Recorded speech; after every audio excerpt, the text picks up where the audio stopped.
Donc exercice 14, donc ici on me demande question 1A de calculer I et calculer J. Donc comme toujours pour calculer une intégrale, j'ai besoin de calculer les primitives. Donc cette fonction-là, je vais l'appeler petit f de x par exemple. Cette fonction-là, je vais l'appeler petit g de x. Donc on va commencer par calculer I. Donc j'ai f de x qui est égal à exponentielle moins x. Bon, encore une fois, ici c'est pas exponentielle x, c'est exponentielle moins x, donc ça veut dire que j'ai du exponentielle u. Et quand j'ai du exponentielle u, on sait, hein, on a besoin d'avoir u' pour pouvoir avoir la primitive, hein. Donc ici, c'est quoi la dérivée de moins x? C'est moins 1. Donc ça, je peux dire que c'est moins 1 sur moins 1 exponentielle moins x.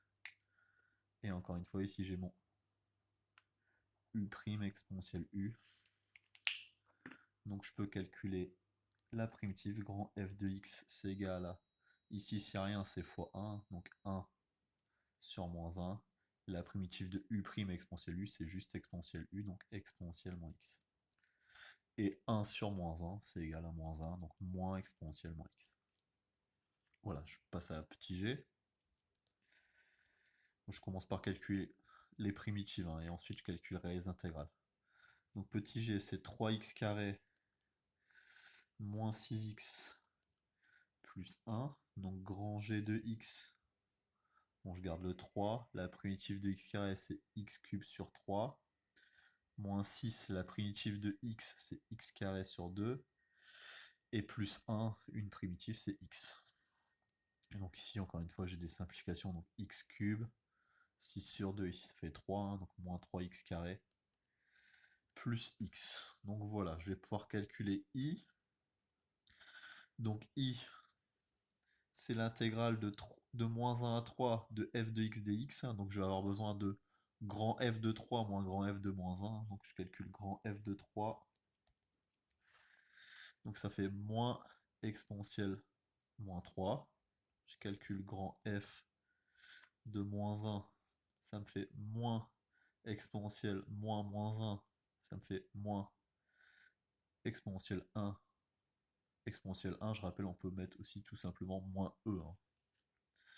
Donc grand I, ça va être intégrale de moins 1 à 3 de f de x dx. C'est grand f de 3 moins grand f de moins 1. Et du coup, ça me donne moins exponentielle de moins 3 moins moins e. Et donc ça me fait moins exponentielle moins 3 plus e. Donc voilà, ça c'est i. Maintenant, pour calculer j, je vais avoir besoin de grand G de 3 et grand G de moins 1. Donc grand G de 3, j'utilise la formule, ça me donne 3 au cube, moins 3 fois 3 au carré, plus 3.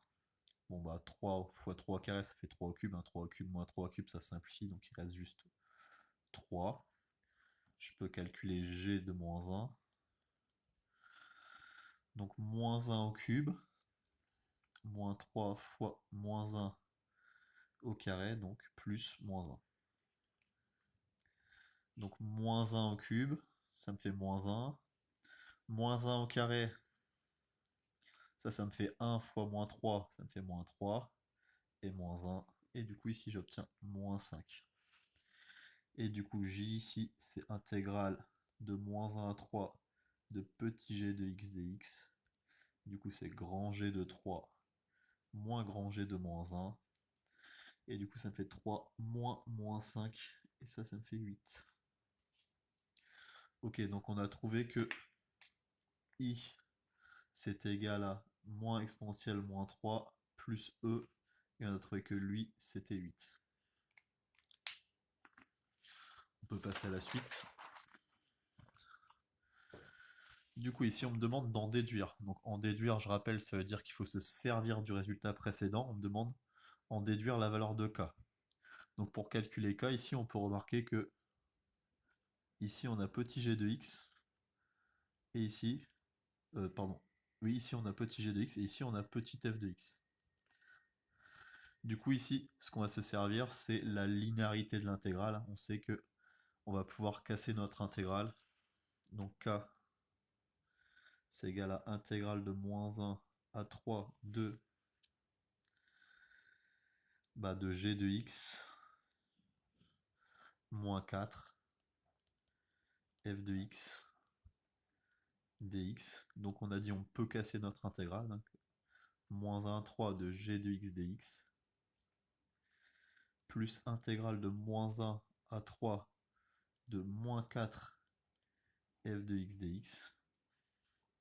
Et aussi, j'ai le droit de sortir le nombre. Donc ici, ça me fait intégrale de moins 1 à 3 de g de x dx moins 4 intégrale de moins 1 à 3 de f de x dx. Quel est l'intérêt d'avoir fait ça? C'est que ici, je reconnais que ça, c'est j. Et ici, je reconnais que ça, c'est i. Donc ça me donne j moins 4i.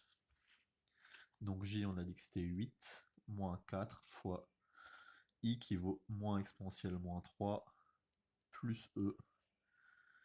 Donc ça me donne 8 moins 4 fois moins exponentielle moins 3. Donc moins par moins ça fait plus. Donc plus 4 exponentielle moins 3. Et moins 4 fois e, moins 4e. Donc ça, c'est k. On va pouvoir faire le même principe pour L. Du coup, L ici, il faut remarquer que ça, c'est moins 5 fois g de x. Ok, on voit que pour passer de 3 à moins 15, on a fait fois moins 5. Pour passer de moins 6 à 30, moins 6 fois moins 5, ça fait aussi 30. Hein. Et 1 fois moins 5, ça fait moins 5. Du coup, L, c'est égal à intégrale de moins 1 à 3 de moins 5 g de x dx. Même principe que tout à l'heure ici. Le nombre qui est là, je peux le sortir de l'intégrale. Donc ça me fait moins 5 intégrale de moins 1 à 3 de g de x dx. Donc ici, encore une fois, je reconnais que j'ai j. Donc ça me fait moins 5j. Et du coup, ça me fait moins 5 fois 8, ce qui me donne moins 40. Donc voilà pour la question 1. On va pouvoir passer à la question 2. Donc voilà, question 2, ici on me donne une fonction petit f de x. Donc la fonction petit f, elle est définie par cette formule-là si on entre moins 1 et 1. Bon, on voit que ça va être cette partie-là de la courbe. Hein. Et elle est définie par cette formule-là si elle est entre 1 et 4, donc cette partie-là de la courbe. Donc on me demande, la fonction f semble-t-elle continue sur son ensemble de définitions?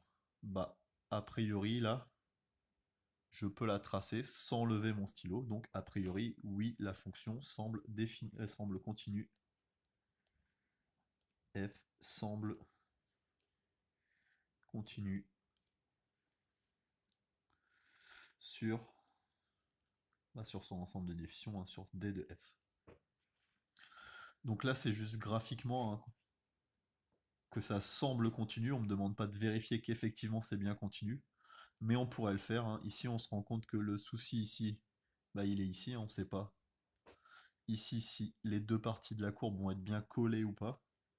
Donc en fait, il suffit de calculer en 1. Si je calcule que je remplace tout par 1, je vais obtenir 4. Et si je remplace tout par 1, j'obtiens 4 aussi. Donc effectivement, c'est bien continu ici. Donc on peut calculer maintenant l'intégrale. Donc b, donc intégrale de moins 1 à 4 de f de x dx. Donc ici, comme la fonction sur l'intervalle moins 1, 4, elle est définie par deux formules différentes, on va utiliser la relation de Chaal. Hein. Donc on va dire que c'est l'intégrale de moins 1 à 1, donc l'air sous cette partie-là, plus l'intégrale de 1 à 4, hein, donc plus l'air sous cette partie-là. Et donc on va bien obtenir l'intégrale. Donc intégrale de moins 1 à 1 de f de x dx plus intégrale de 1 à 4 de f de x dx. L'intérêt d'avoir fait ça, c'est que maintenant, ici sur 1,4, j'ai une formule hein, pour f de x. Et ici sur moins 1,1, j'ai aussi une formule pour petit f de x. Donc ça va me donner intégrale de moins 1 à 1 de x carré plus 2x plus 1 dx plus intégrale de 1 à 4 de moins x plus 5 dx. Donc, qu'est-ce qu'on va faire ici? Donc, il faut que je calcule la primitive de ça ici et la primitive de ça ici. Donc, bah, par exemple, cette fonction-là, je vais l'appeler u de x. Cette fonction-là, je peux l'appeler par exemple v de x. Hein. Donc, u de x, c'est égal à x carré plus 2x plus 1.